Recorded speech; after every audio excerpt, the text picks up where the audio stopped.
Vamos a ir entonces a Hebreos capítulo 7. Pero ¿cómo hacemos antes de cada estudio?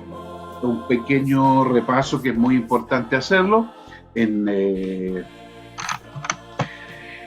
aunque sea pequeño, pero es importante para recordar, ¿no es cierto? Y ubicarnos un poco en el trasfondo y en el propósito del libro. Muy bien.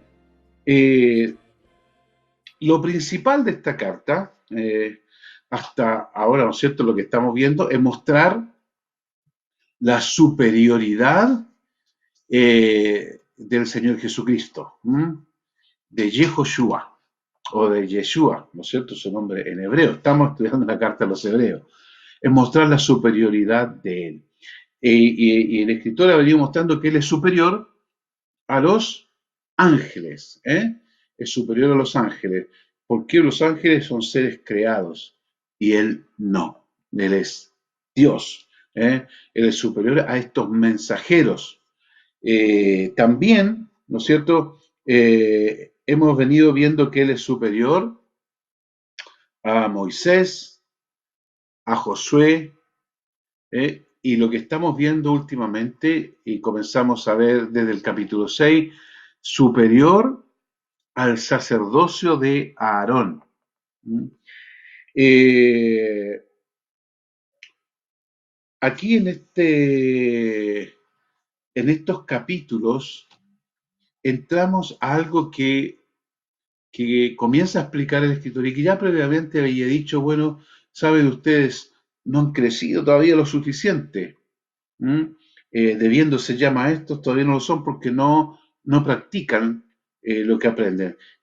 Pero además, ¿no es cierto?, decía, hay cosas que son, eh, dice, bueno, tenemos mucho que decir, dice en el capítulo 5, versículo 11, y difícil de explicar por cuánto os habéis hecho tardos, lentos para oír.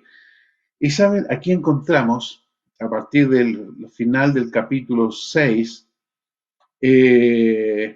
encontramos desde el versículo 13 lo siguiente, pero capítulo 6, versículo 13 de Hebreo. Porque cuando Dios hizo la promesa a Abraham, no pudiendo jurar por otro mayor, juró por sí mismo, diciendo, ¿no es cierto?, a Abraham, de cierto te bendeciré con abundancia y te multiplicaré grandemente. Y habiendo esperado con paciencia, ¿no es cierto?, Abraham alcanzó la promesa. Porque los hombres ciertamente juran por uno mayor que ellos, y para ellos el fin de toda controversia, ¿no es cierto?, de todo arreglo, de todo negocio, ese juramento para confirmación, no es lo que se usaba en ese tiempo. Por lo cual, queriendo Dios mostrar más abundantemente a los herederos de la promesa la inmutabilidad de su consejo, dice aquí, interpuso juramento. Aquí la palabra en griego, y la pueden buscar en la interlineal, en realidad no dice consejo, sino dice la inmutabilidad de su resolución, la inmutabilidad de su promesa, ¿eh?, para mostrar que eso no iba a cambiar. Él hizo juramento, interpuso un juramento. Dice, yo voy a cumplir esto, ¿no es cierto?, colocando mi propia vida. ¿Mm? Para que por dos cosas inmutables, en las cuales es imposible que Dios mienta, tengamos un fortísimo consuelo los que hemos acudido para asirnos de la esperanza puesta delante de nosotros. ¿Y cuáles son esas dos cosas inmutables en las cuales es imposible que Dios mienta? Bueno, ya nosotros sabemos que para Dios no es posible mentir. Dios no miente, ¿no es cierto? Es imposible que Él mienta. Pero aquí el escritor resalta dos cosas.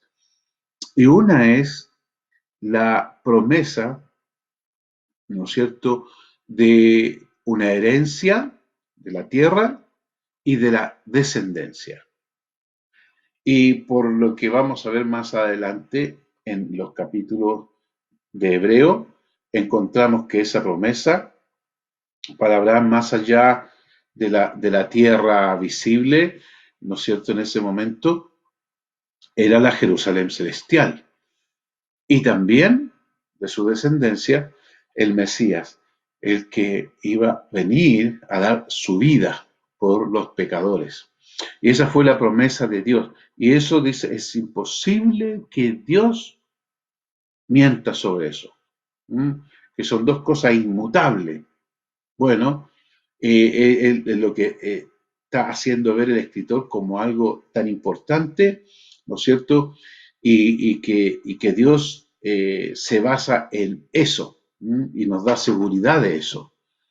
Eh, Bien, eh, la cual tenemos como segura y firme ancla del alma y que penetra hasta dentro del velo.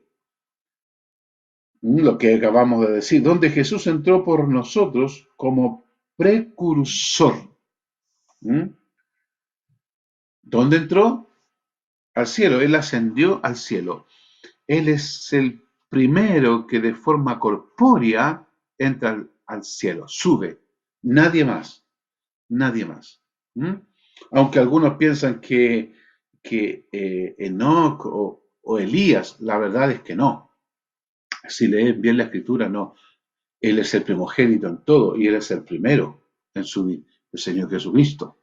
Bien, y dice, como precursor, hecho sumo sacerdote eh, leolam, o para siempre, como dice en español, pero ya explicamos esta palabra leolam, que se refiere a un tiempo escondido de Dios y por un tiempo determinado.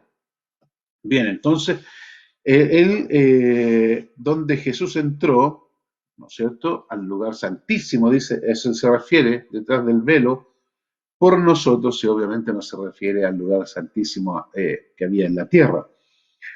Donde Jesús entró por nosotros como precursor, hecho sumo sacerdote para siempre, según el orden, y como vimos, orden significa juramento, ¿eh?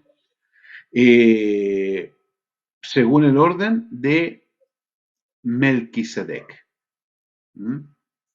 O como explicaba el otro día, realmente debería leerse Malquisedec. Malquisedec. Pero, ¿no es cierto?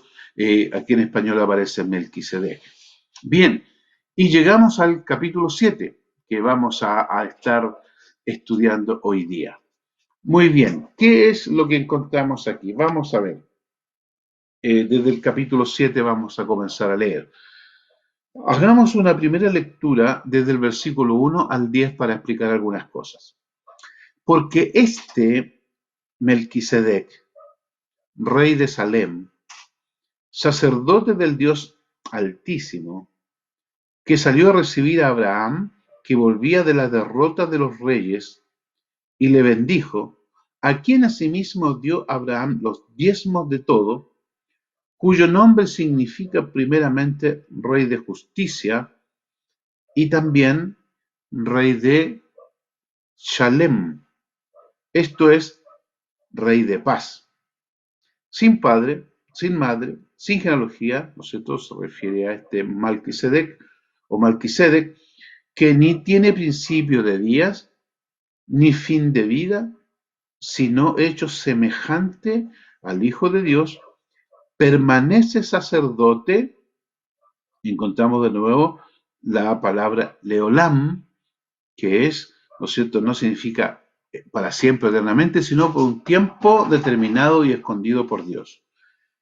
Versículo 4. Considerad pues cuán grande era este, a quien aún Abraham, el patriarca, dio diezmos del botín. Versículo 5. Ciertamente los que de entre los hijos de Leví reciben el sacerdocio, tienen mandamientos de tomar del pueblo los diezmos según la ley. es decir, de sus hermanos, aunque estos también hayan salido de los lomos de Abraham. Pero aquel cuya genealogía no es contada de entre ellos, o sea, de entre los descendientes de Aarón, tomó de Abraham los diezmos y bendijo al que tenía las promesas. Ya voy a explicar ahí porque se puede producir una confusión. Eh, y sin discusión alguna, el menor es bendecido por el mayor.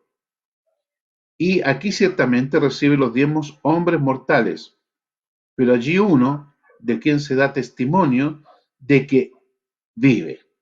¿eh?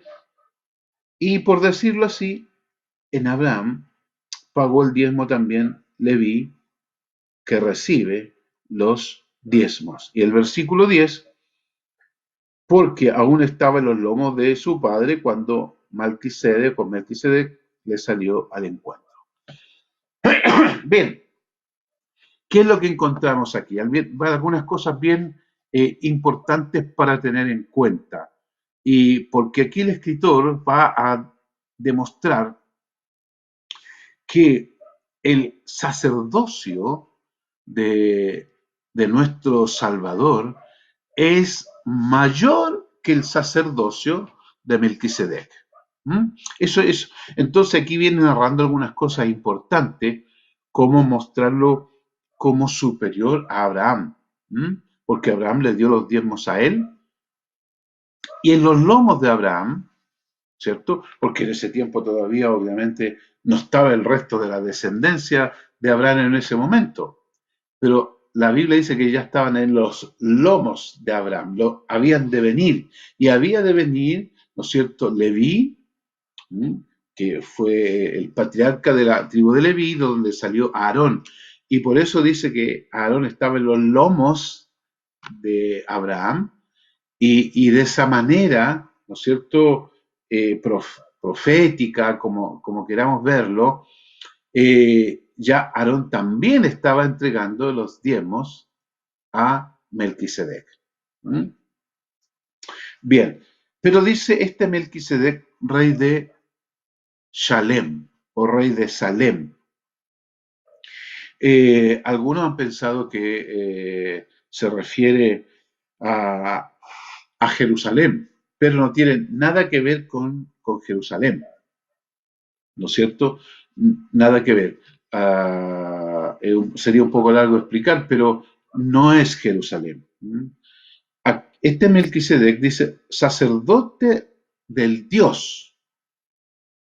Aquí dice al del Dios Altísimo, como que el Altísimo estuviera haciendo referencia a Dios, pero en hebreo está haciendo referencia a Melquisedec, sacerdote, pero aquí Altísimo, más bien la traducción debe ser de arriba. El sacerdote de arriba. ¿Qué está diciendo aquí? Que este Melquisedec es un sacerdote celestial, es un sacerdote de arriba, no es un sacerdote que haya salido desde la tierra, de alguno de los pueblos que estén en ese momento ahí cuando Abraham estaba. No, está haciendo referencia de que Melquisedec, ¿no es cierto?, es un sacerdote de arriba, un sacerdote de Dios, pero un sacerdote de arriba, que salió, dice, a recibir a Abraham, que volvía de las derrotas de los reyes, y le bendijo. Y como dice más adelante, ¿no es cierto?, el mayor bendice al menor. Obviamente este era alguien superior a Abraham, siendo Abraham el patriarca, de donde iba a salir las 12 tribus, ¿no es cierto?, donde se iba a formar todo el pueblo. Bueno, este sacerdote de arriba es superior a Abraham y lo bendice, pero además Abraham es el que le da los diezmos a este Melquisedec. Entonces, ¿qué dice? Lo bendijo, versículo 2, a quien asimismo dio a Abraham los diezmos de tuyo, perdón, de todo, cuyo nombre significa primeramente Rey de Justicia y también Rey de Shalom. Esto es Rey de Paz. Ahora, en el contexto hebreo, es diferente a nosotros porque algunas cosas ya las sabemos, pero en el contexto hebreo, eh, muchos, incluso todavía, aún no entienden a qué se refieren, pero aquí esta carta explica que no se refiere a Jerusalén ni a otro nombre, porque ahí tenemos tres consonantes eh, hebreas, ¿no es cierto?, del vocabulario del alfabeto hebreo, que podrían significar una serie de cosas dependiendo de las vocales que se coloquen ahí. ¿Mm? Entonces, para ellos había una confusión de lo que significaba esto, escrito allá en el libro de Génesis, donde aparece esta conversación en Génesis 14 o este encuentro entre Abraham y Melquisedec. Entonces, para los hebreos, ¿no es cierto?, para los judíos existía la confusión y algunos decían no, se refiere a la Jerusalén. Pero en ese tiempo no existía Jerusalén. Después, recién en el tiempo de David, ¿eh? Se tomó esa zona que no se llamaba Jerusalén. Esa ciudad tenía un nombre de los pueblos paganos, ¿no es cierto? Y después de una serie de nombres que tuvo esa ciudad llegó a ser Jerusalén. ¿Mm? Pero obviamente aquí no se refería, y el escritor lo explica, y este rey de Shalem, ¿no es cierto?, es más bien rey de Shalom. Y esta es la explicación para los hebreos. ¿Qué significa esto? Rey de paz. Entonces, ese Shalem en realidad es Shalom. Esto obviamente el escritor lo sabe porque el Espíritu Santo le da a entender eso. Y él le explica aquí, y este Shalem en realidad dice es Shalom, rey de paz, porque es una de las acepciones de esta palabra Shalom, rey de paz. Perdón, significa paz. Muy bien. Y sigue hablando, mire, de este Melquisedec, de las características que este Melquisedec tenía. Dice, sin padre, sin madre, sin genealogía, que ni tiene principio de días, ni fin de vida, sino hecho semejante, ¿no es cierto?, al Hijo de Dios. Permanece sacerdote para siempre o sacerdote leolam. Sacerdote para un tiempo determinado, un tiempo escondido por Dios. Ahora fíjese la altura, el nivel de este Melquisedec. No tiene principio de días ni fin de vida, sino hecho semejante al Hijo de Dios. Pero no es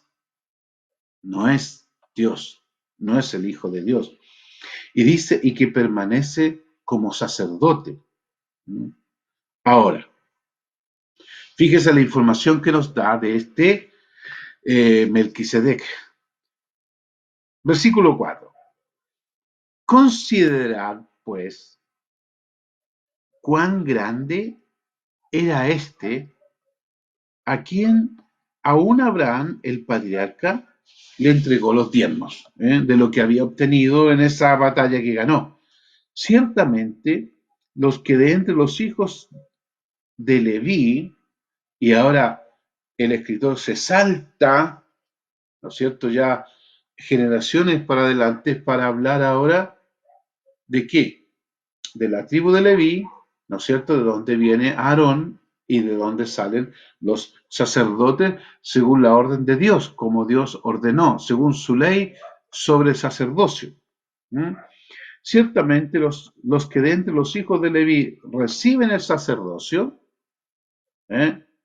tienen mandamiento de tomar del pueblo, ¿no es cierto? Tenían el mandamiento de tomar de todo el resto de las tribus, las otras 11 tribus del pueblo, los diezmos según lo ordenado por Dios, según la ley, es decir, de sus hermanos, aunque estos también hayan salido de los lomos de Abraham. Es una explicación que está dando aquí para la enseñanza que viene. Dice, de la tribu de Leví salieron, ¿no es cierto?, los sumos, los sacerdotes, y ellos toman los diezmos del resto de las 11 tribus, porque son 12, y dice, y las toman de sus hermanos, aunque estos también son descendientes de Abraham. Por eso dice sus hermanos. Ahora,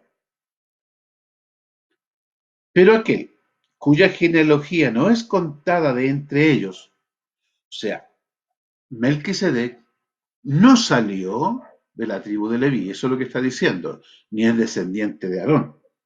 Obviamente, lo que está mucho antes, tomó de Abraham los diezmos y bendijo, sí, leo el 6 de nuevo, pero aquel cuya genealogía no es contada de entre ellos, tomó de Abraham los diezmos y bendijo al que tenía las promesas. Que las promesas que ya vimos al inicio de esta clase. Y sin discusión alguna, el menor, en este caso Abraham, es bendecido por el mayor, que en este caso es Melquisedec. Y aquí, ciertamente, reciben los diezmos hombres mortales, se refiere aquí en la tierra.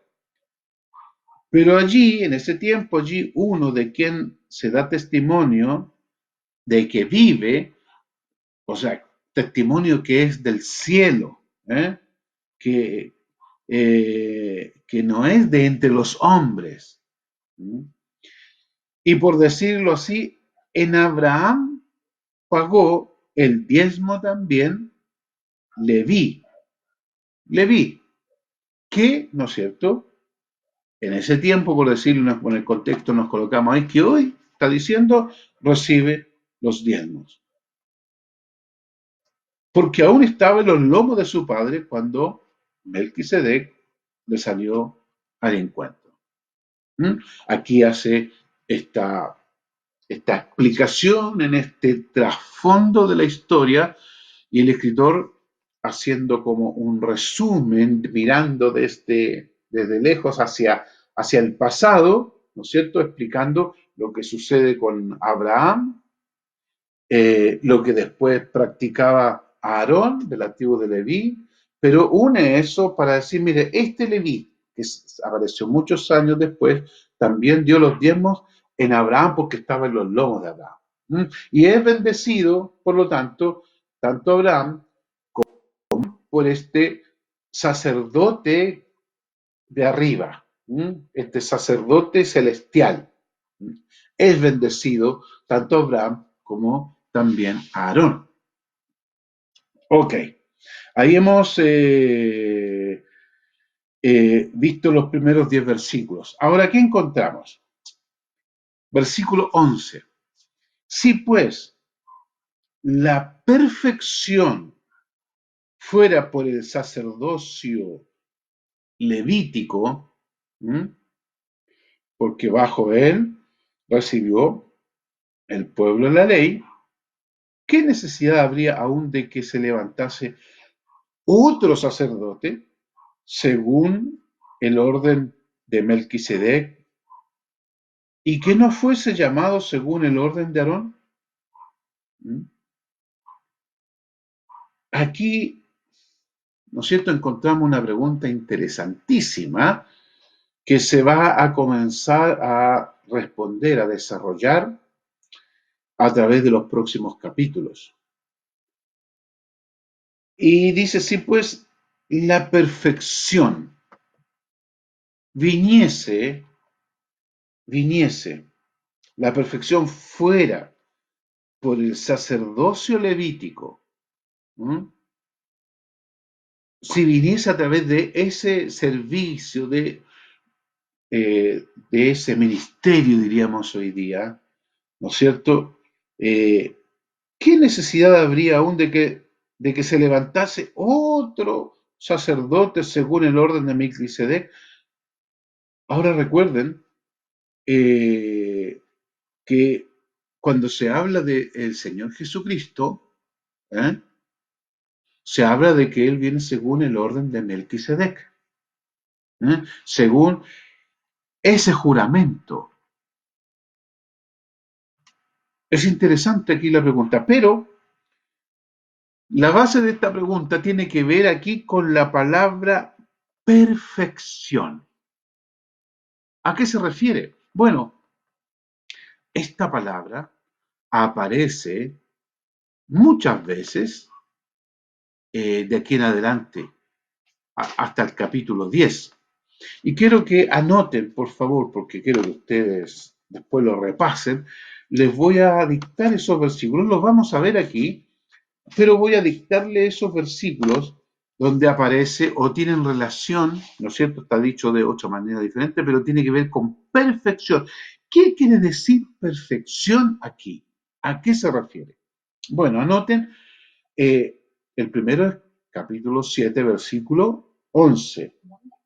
En Hebreos, capítulo 7, versículo 11. Después, versículo 19. Después, capítulo 8, versículo 7.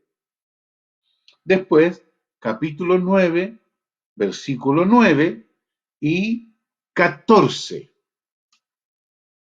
Después, capítulo 10, versículo 1 y 2, versículo 14 y versículo 22. 22. Ok. Entonces, vamos a ver aquí qué es perfección aquí en la carta a los hebreos.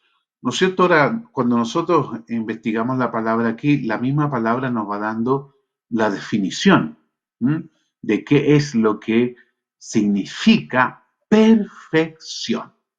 Bien, comenzamos en el capítulo 7 y aquí aparece, si pues la perfección fuera dada por el sacerdocio levítico, ¿no es cierto? Y esto suena como a una suposición, por eso que después viene la pregunta aquí en el versículo, ¿no es cierto? Dice, ¿qué necesidad habría de que se levantase otro sacerdote según el orden de Melquisedec? ¿Ya? O sea, el sacerdocio de Cristo. Sí, por el ministerio de Aarón fuera la perfección. Versículo 19, mire lo que dice aquí en el capítulo 7. Pues dice, nada perfeccionó la ley. Lo que está diciendo aquí es que la Torá, ¿m? La Torá como la ley del sacerdocio, no trajeron esta perfección de la que está hablando aquí, que ya vamos a descubrir a qué se refiere. Pero la ley, ¿no es cierto?, la Torá no trajo esta perfección. Sigamos. Versículo 7 del capítulo 8.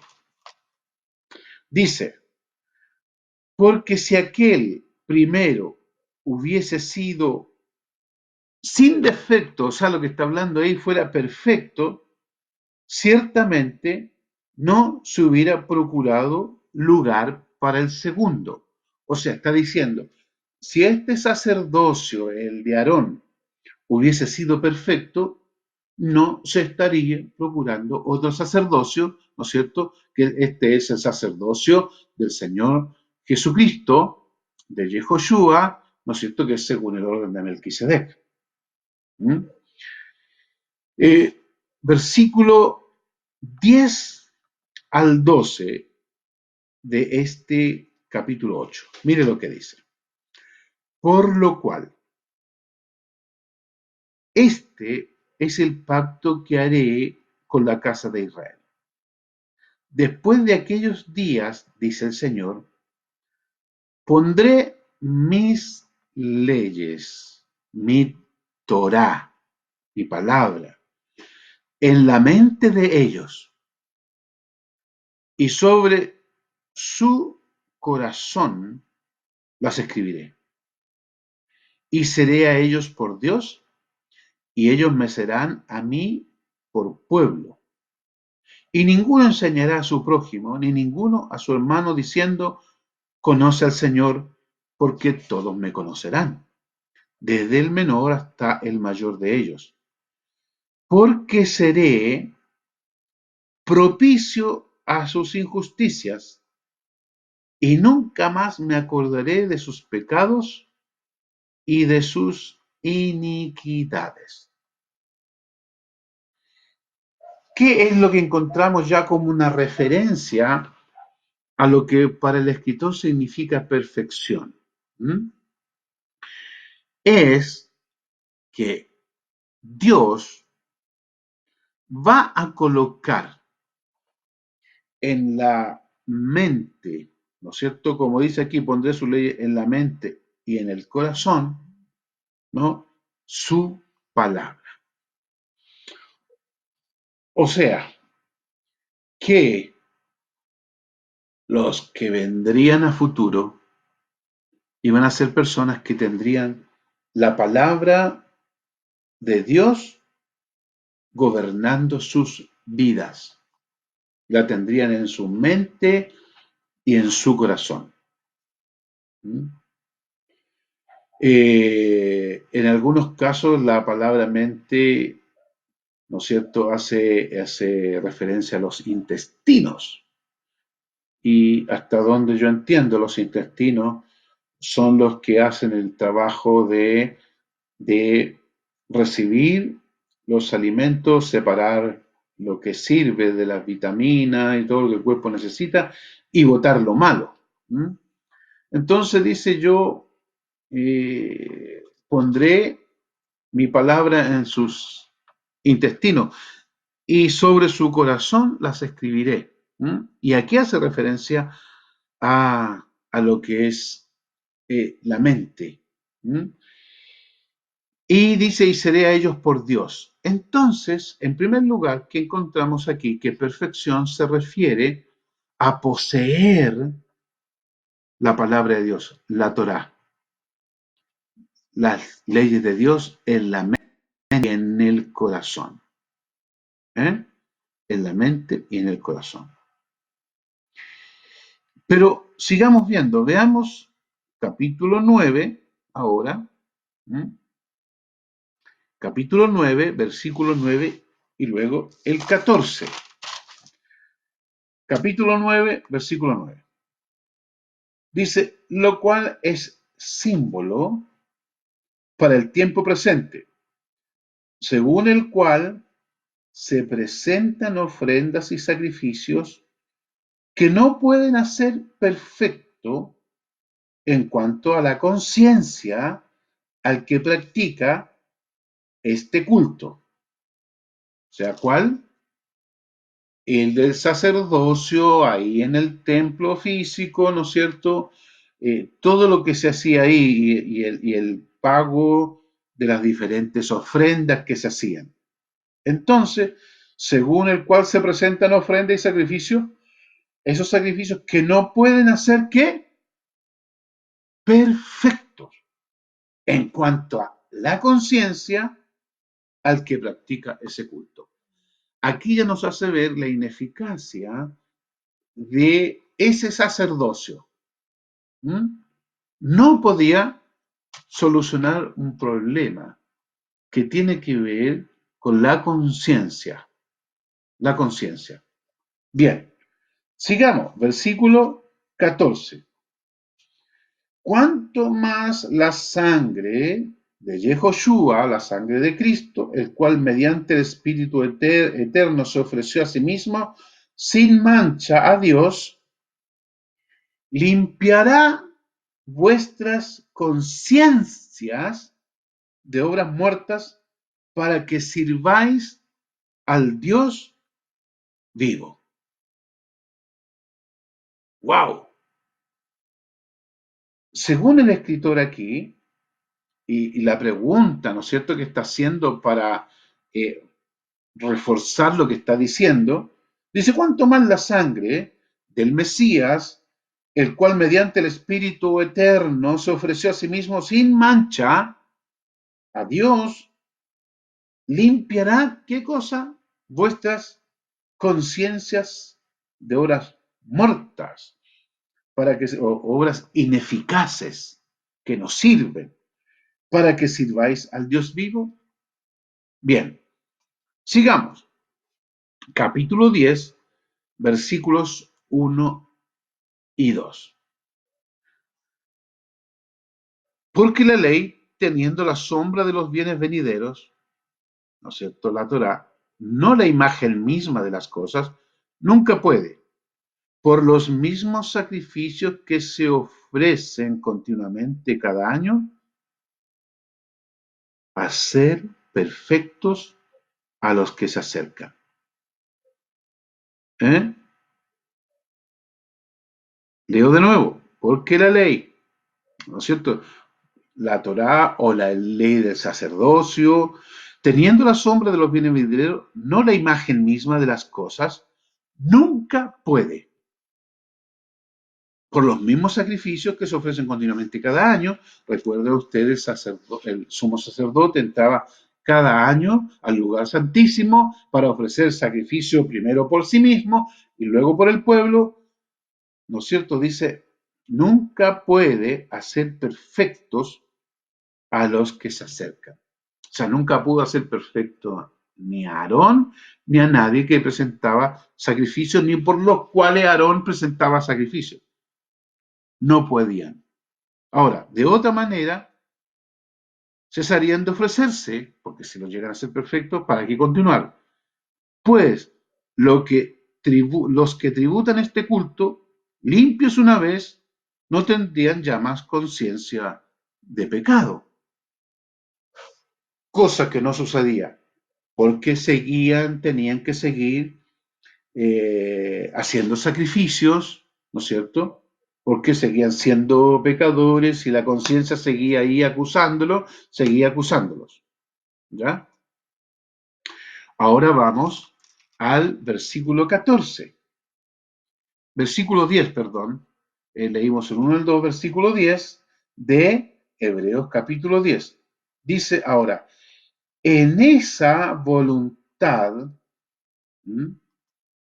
en cual lo que está mencionando en el versículo 9, la segunda parte de Dios para hacer tu voluntad, quita lo primero para establecer lo último. O sea, quita el primer sacerdocio, el de Aarón, y coloca el del Señor Jesucristo. Dice, en esa voluntad somos santificados, somos perfeccionados, mediante la ofrenda del cuerpo de Jesucristo, hecha una vez para siempre. ¿Mm? Para siempre. Versículo 14. De ahí en adelante, esperando hasta que sus enemigos sean puestos por estrado de sus pies. Versículo 14 ahora. Porque con una sola ofrenda, y se refiere al Señor Jesucristo, porque con una sola ofrenda hizo perfectos para siempre a los santificados. O sea, esta perfección que se obtiene por Jesucristo y su sacrificio nunca se acaba, nunca se va a acabar, es para siempre, para siempre. Versículo 22.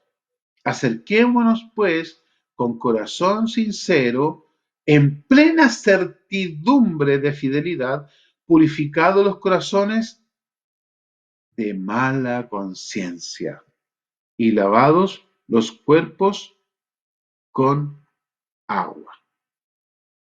Entonces, ¿qué es lo segundo que encontramos aquí a lo que se refiere perfección? Primero, ¿no es cierto? Vimos poseer la Torá. En segundo lugar, tener los pecados perdonados. ¿Mm? Que es lo que encontramos aquí en estos versículos que leímos a partir del 9:9. Los pecados perdonados. Entonces, por lo tanto, esto implica, ¿no es cierto? Perfección implica tener conciencia limpia. Eso se refiere a sin malicia, sin maldad. Implica tener conciencia libre, libre. En el 10:14 dice, porque con una sola ofrenda hizo perfectos para siempre a los santificados. ¿Mm? A los santificados. En el versículo 17 dice y añade, y nunca más me acordaré de sus pecados y transgresiones. ¿Mm? Pues donde hay revisión de ellos no hay más ofrenda por el pecado. Entonces lo que está diciendo aquí que por el sacrificio de este sacerdote Leolam, ¿no es cierto?, por un tiempo determinado por Dios, según el orden de Melquisedec, que es el Señor Jesucristo, ¿no es cierto? Por ello se obtiene una conciencia limpia, libre de la esclavitud del pecado. Y dice algo muy interesante aquí, ¿no es cierto? En los versículos 15 del capítulo 10 dice, y nos atestigua lo mismo el Espíritu Santo, porque después de haber dicho, este es el pacto que haré, eso es ese pacto de Jeremías 31, ¿no es cierto? Del 31 al 33, donde dice, ¿no es cierto?, que Él va a colocar su palabra, la palabra en los corazones de ellos. Este es el pacto que haré con ellos. Después de aquellos días, dice el Señor, pondré mis leyes en sus corazones y en sus mentes las escribiré. ¿Mm? La palabra, la Torá, en el corazón y pecados perdonados implica conciencia limpia, libre y pura. Y, ¿no es cierto?, perfectos para siempre. Y sabe, aquí podríamos hacer una tremenda reflexión y maravillosa reflexión. ¿Qué quiere decir que lo que logró el Señor Jesucristo para nosotros, de hacernos perfectos? ¿Y a qué se refiere? La palabra de Dios en nuestra mente y además conciencia limpia hace que nosotros seamos de los que nunca vamos a retroceder. Nunca. Nunca vamos a retroceder, porque esa es una labor que Él hace. O sea, cuando hay una persona que dice ser creyente, puede ser un líder o no, pero reniega de la palabra, reniega de la fe, vuelve atrás, vuelve al pecado, ¿no es cierto? Y a vivir con una conciencia sucia, ¿no es cierto? Que no lo ha libertado, esa persona nunca ha sido salva. Nunca ha sido salva. Podemos decir claramente por estos versículos que el que tiene la palabra de Dios en su mente, al decirlo así, porque ella comienza a gobernarlo, a dirigirlo. Esa persona comienza a vivir dirigido por la palabra de Dios. No quiere decir que nunca va a pecar, no estoy diciendo eso, pero no vive esclavo del pecado, vive dirigido por la palabra de Dios. Pero además, una conciencia, no esclava, ¿eh? No esclava, ha sido libre. Y a eso se refiere esta perfección. Así que nosotros no somos, como dice Pablo, de los que volvemos atrás. ¿eh? Nunca vamos a volver atrás los que hemos eh, sido salvos por Él y perfeccionado por su sacerdocio. Sacerdocio. Él no fue sacerdote aquí. Una vez que Él ascendió, Él comenzó a realizar esa tarea de sumo sacerdote, a interceder por nosotros. Y ha logrado esto. Y eso, su sacrificio ha sido una vez y para siempre.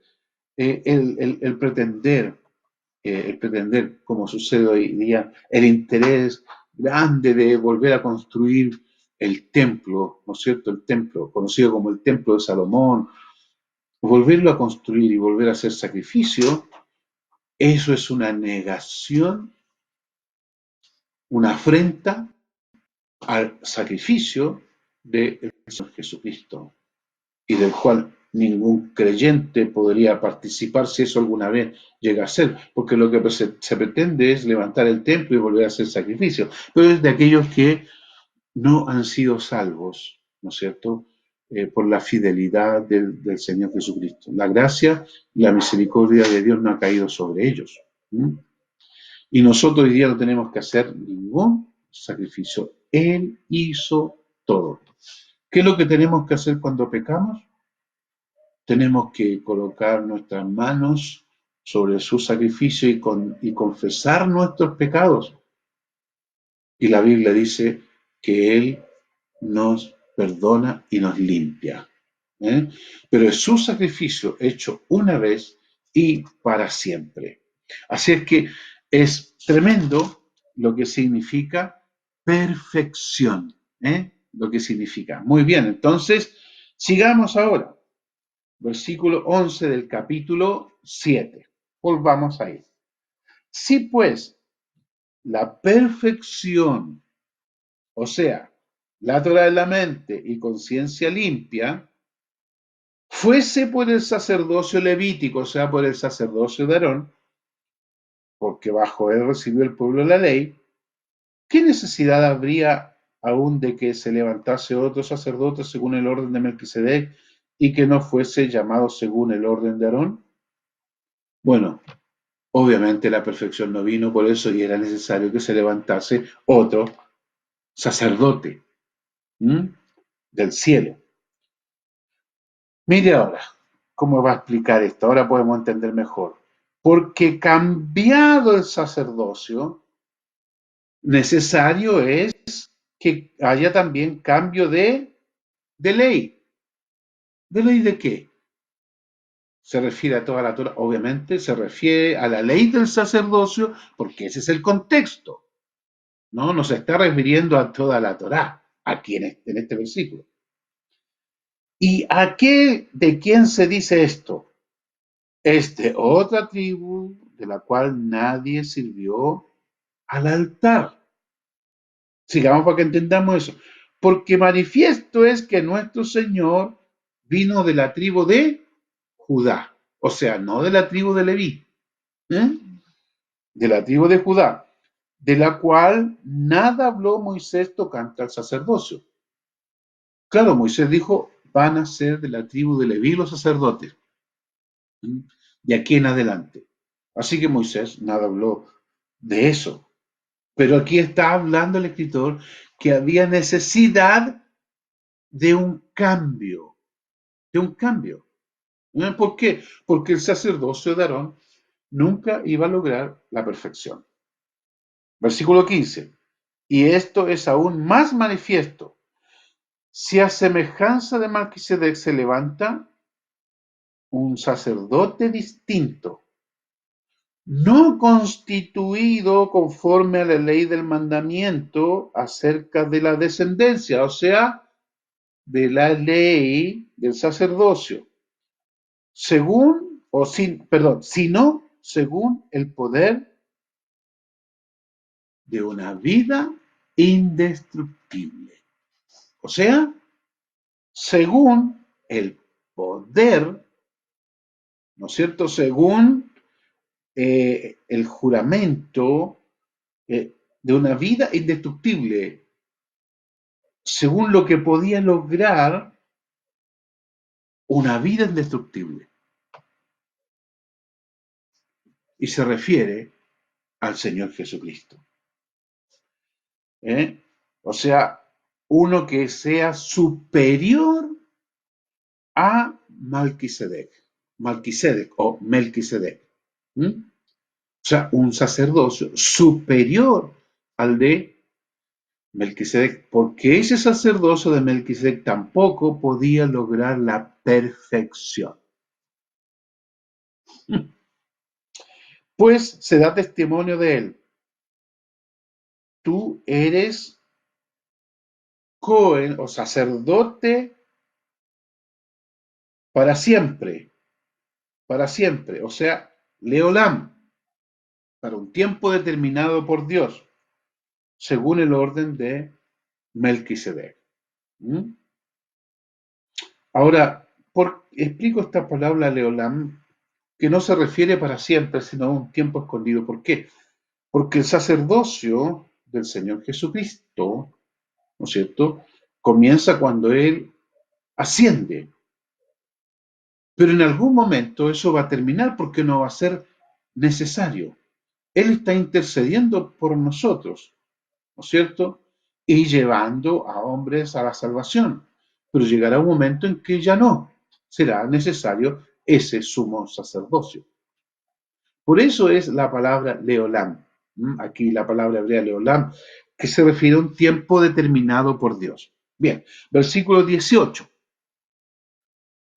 Queda pues abrogado el mandamiento anterior a causa de su debilidad o a causa de su ineficacia. O sea, el sacerdocio de Aarón, porque ese sacerdocio no podía conseguir la perfección. Entonces queda abrogado, o sea, eliminado, terminado. ¿Mm? Pues nada, y aparece entre comillas el versículo 19, nadie perfeccionó la ley.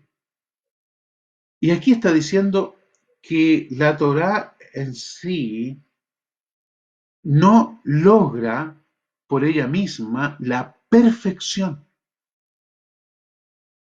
Es el sacrificio, el sacerdocio, el corbán, el sacrificio de Jesucristo que lo logra. Pero no es la palabra en sí. La palabra lo que hace nos lleva a Él, nos guía hacia Él, habla a nuestra conciencia, pero es el Señor Jesucristo el que logra la perfección. Luego dice, versículo 19, por nada perfeccionó la ley, y de la introducción de una mejor esperanza por la cual nos acercamos a Dios. ¿Mm? Está hablando de este nuevo sacerdocio, el primero fue abrogado, ¿no es cierto? Bien, versículo 20, y esto no fue hecho sin juramento, porque los otros ciertamente sin juramento fueron hechos sacerdotes, los anteriores, pero este con el juramento del que le dijo, juró Hashem, el Señor, y no se arrepentirá. Y le dice, tú eres sacerdote Leolam según el juramento o el orden de Melquisedec. ¿Mm? Sigue explicándonos esta diferencia. Por tanto, versículo 22, Jesús o Yehoshua es hecho fiador de un mejor pacto, dice acá, pero eso trae confusión. ¿Eh? Aquí en realidad debería ser de un pacto mejorado, lo perfeccionó. Ese es del sacerdocio antiguo. ¿Ya? Y los otros sacerdotes llegaron a ser muchos, debido a que por la muerte no podían continuar. O sea, claro, obviamente, Aarón murió, después fueron sus hijos murieron y siguieron los nietos y siguieron los y todos murieron, ¿no es cierto? A eso se refiere. Más refiriéndose al sacerdocio del Señor Jesús, más por cuanto permanece para siempre, tiene un sacerdocio inmutable, o sea, sin interrupción, por lo cual puede también salvar perpetuamente a los que por él se acercan a Dios, viviendo siempre para interceder por ellos. ¿Mm? Entendemos, ya explicamos, ¿no es cierto?, ese sacerdocio, el tiempo que dura, para interceder por ellos. Porque, mire, tal sumo sacerdote nos convenía. O sea, uno quisiera un sacrificio que quitara el pecado y que pudiera salvar perpetuamente. ¿Eh? No solamente cubriera el pecado, sino que lo quitara. ¿Mm? Porque tal sumo sacerdote nos convenía, santo, inocente, sin mancha, apartado de los pecadores o diferente a los pecadores, ¿no es cierto? Y como mencionaba antes, él es un sacerdote que no sale de entre los hombres porque él no era hombre, es Dios mismo. Y hecho más sublime que los cielos. Fíjese la superioridad del sacerdocio del Señor Jesús, que no tiene necesidad cada día como aquellos sumos sacerdotes de ofrecer primero sacrificios por sus propios pecados y luego por los del pueblo, porque esto lo hizo una vez para siempre, ofreciéndose a sí mismo. Gloria a Dios. ¡Qué bendición! ¿Mm? ¡Qué bendición! Esto es lo que hizo el Señor Jesucristo. ¿Mm? Una vez y para siempre logró nuestra perfección. ¿Mm? Nuestra perfección. Versículo 28. Porque la ley del sacerdocio, constituye sumos sacerdotes a débiles hombres. ¿Mm? Pero la palabra del juramento posterior a la ley, al Hijo, ¿cierto? Constituye al Hijo, hecho perfecto para siempre, completo, terminado. ¿Mm? Qué tremendo, ¿no? Qué gran diferencia entre el sacerdocio de Aarón, el sacerdocio de Melquisedec, el sacerdocio de Yehoshua hace la diferencia porque logra la perfección para nosotros.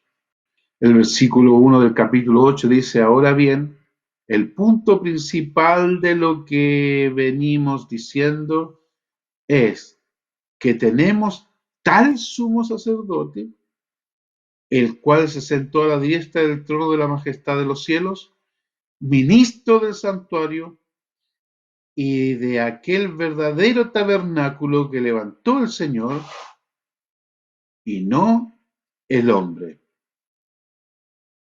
Porque todo sumo sacerdote, y bueno, esto lo vamos a ver ya en la próxima clase, porque todo sumo sacerdote está constituido para presentar ofrenda y sacrificio, por lo cual es necesario que también éste tenga algo que ofrecer, ¿no? Y comienza luego, ¿no es cierto?, a seguir y va a continuar con este tema hasta el capítulo 10. Muy bien, hermanos, ¿qué es lo que hemos aprendido aquí de la superioridad del sacerdocio del Señor Jesucristo? Y en esa superioridad al de Aarón, al de Melquisedec, y superior a todo lo demás que hemos visto, superior a Moisés, que es el que trajo la palabra, el que trajo la ley, a quien se le entregó la Torá, de Josué, ¿no es cierto?, que guió al pueblo, que lo llevó hasta la tierra prometida, superior a todo eso, ninguno podía lograr, ¿qué cosa? De que nuestros pecados sean quitados. ¿Mm? Y lograr tener la palabra en la mente y en el corazón. Lograr para nosotros una conciencia limpia. Nosotros hoy tenemos, los hijos de Dios, una conciencia limpia, porque el sacrificio de Él, a diferencia de cualquier otro, el sacrificio de Él ha logrado que el creyente tenga una conciencia limpia, porque sus pecados han sido perdonados en Él, han sido quitados. Ya no nos están acusando, a contrario del que tiene que constantemente estar haciendo sacrificio, ¿eh? Que sus pecados siempre lo están acusando. Nosotros hemos sido limpios y cuando pecamos, porque pecamos, está todavía en nuestra naturaleza, ¿qué hacemos? Vamos, nos apropiamos de su sacrificio y confesamos nuestros pecados y nos limpia de toda maldad. La diferencia tremenda que hay entre ser una persona salva, perfeccionada y un inconverso. Un inconverso. ¿Cómo no amar al Señor y cómo no amar su palabra por lo que ella nos enseña? Hermanos queridos, Dios les bendiga en esta mañana.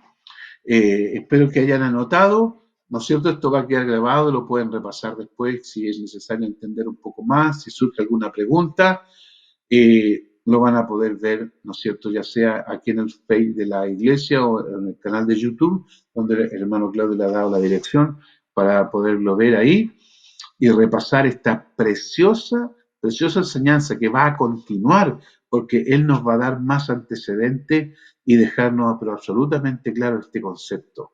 Y sobre todo la superioridad del sacerdocio de Cristo y cómo ese nos ha beneficiado a nosotros hoy día. Muy bien, Dios les bendiga.